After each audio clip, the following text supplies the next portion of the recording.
مطلب علم نہیں ہے.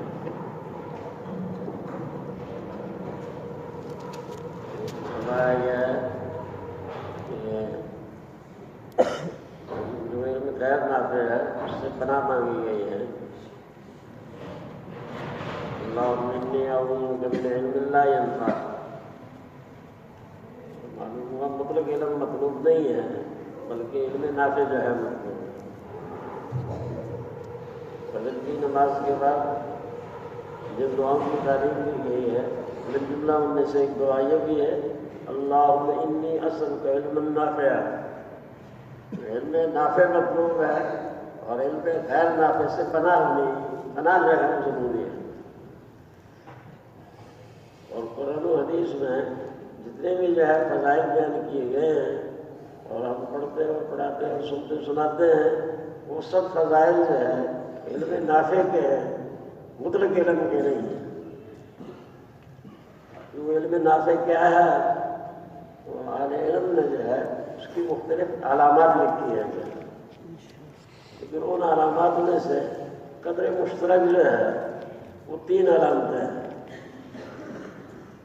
علامہ سندھی رحمۃ اللہ علیہ نے سنن ابن ماجہ پر حاشیہ لکھا ہے اور بے مثال حاشیہ ہے, بہت ہی عمدہ حاشیہ ہے, جامع ہے جو. اس میں وہ ارشاد فرماتے ہیں کہ علم نافع کی جو ہے ایک علامت یہ ہے الذی یورث الخشیۃ فی القلب, جو دل کے اندر جو ہے خوف خدا کو پیدا کر دے, خشیت کو پیدا کر دے. اور خشیت اس خوف کو کہا جاتا ہے کہ جس میں عظمت کی وجہ سے, دوسرے کی عظمت کی وجہ سے خوف ہو. اللہ سانپ سے بھی آدمی ڈرتا ہے, سے بھی ڈرتا ہے, یہ خوف ہے خشیت. اور اتنی مقدار جو ہے خشیت جو ہے مطلوب ہے جو انسان کے درمیان اور گناہوں کے درمیان حائل ہو جائے, رکاوٹ ہو جائے. حد سے زیادہ اگر خوف ہو جائے تو پھر انسان کوئی کام نہیں کر سکتا. اتنی مقدار خوف ہے کہ جس کی وجہ سے انسان گناہوں کے درمیان رکاوٹ پیدا ہے. اور دوسری علامت فرمائی یظہر اثرہ علی الجوارح, اس علم کا اثر جو ہے اعضاء پر کیا ہوتا ہے.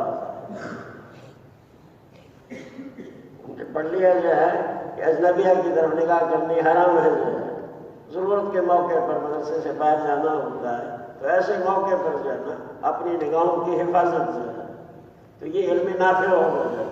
اور خدا نخواستہ کیا فرمت رکھ جائے ہم باہر نکل رہے ہیں تو یہ خطرے کی ہی بات ہے. الذی یظہر اثرہ علی الجوارح, کھانے کے آداب جو ہے پڑھ لیے, مسجد میں داخل ہونے کے آداب, مسجد سے باہر نکلنے کے آداب جو ہے پڑھ لیے جو ہے, سونے سے پہلے کے اذکار پڑھ لیے, بیدار ہونے کے موقع کے اذکار پڑھ لیے, بیت الخلاء میں جانے کی دعا پڑھ لی جو ہے, بیت الخلاء سے باہر نکلنے کی دعا ہم نے کتابوں میں پڑھ لی جو ہے.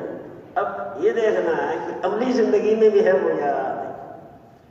اگر جو ہے عملی زندگی میں ہے اللہ کا شکر ادا کرے جو ہے کہ یہ علم نافع بن رہا ہے. اور اگر عملی زندگی کے اندر نہیں ہے تو یہ خطرے کی بات ہے, کہ پناہ مانگنی چاہیے اور کوشش کرنی چاہیے کہ ہمارا علم نافع جو ہے. اور تیسری علامت یہ بھی ارشاد فرمائے وَيَتَرَتَّبُ عَلَيْهِ الْإِنذَارُ, اس پر انذار مرتب ہو جائے. اور انذار یہ ہے کہ تعلیم اپنے عمل کے ساتھ ساتھ جو ہے نا دوسروں کو بھی عمل کی دعوت دے. دعا فرمائیں کہ حقدار شان جو ہے جانے میں رہتے ہوئے جو ہے ہم سب کو اللہ علم نافع نصیب فرمائے.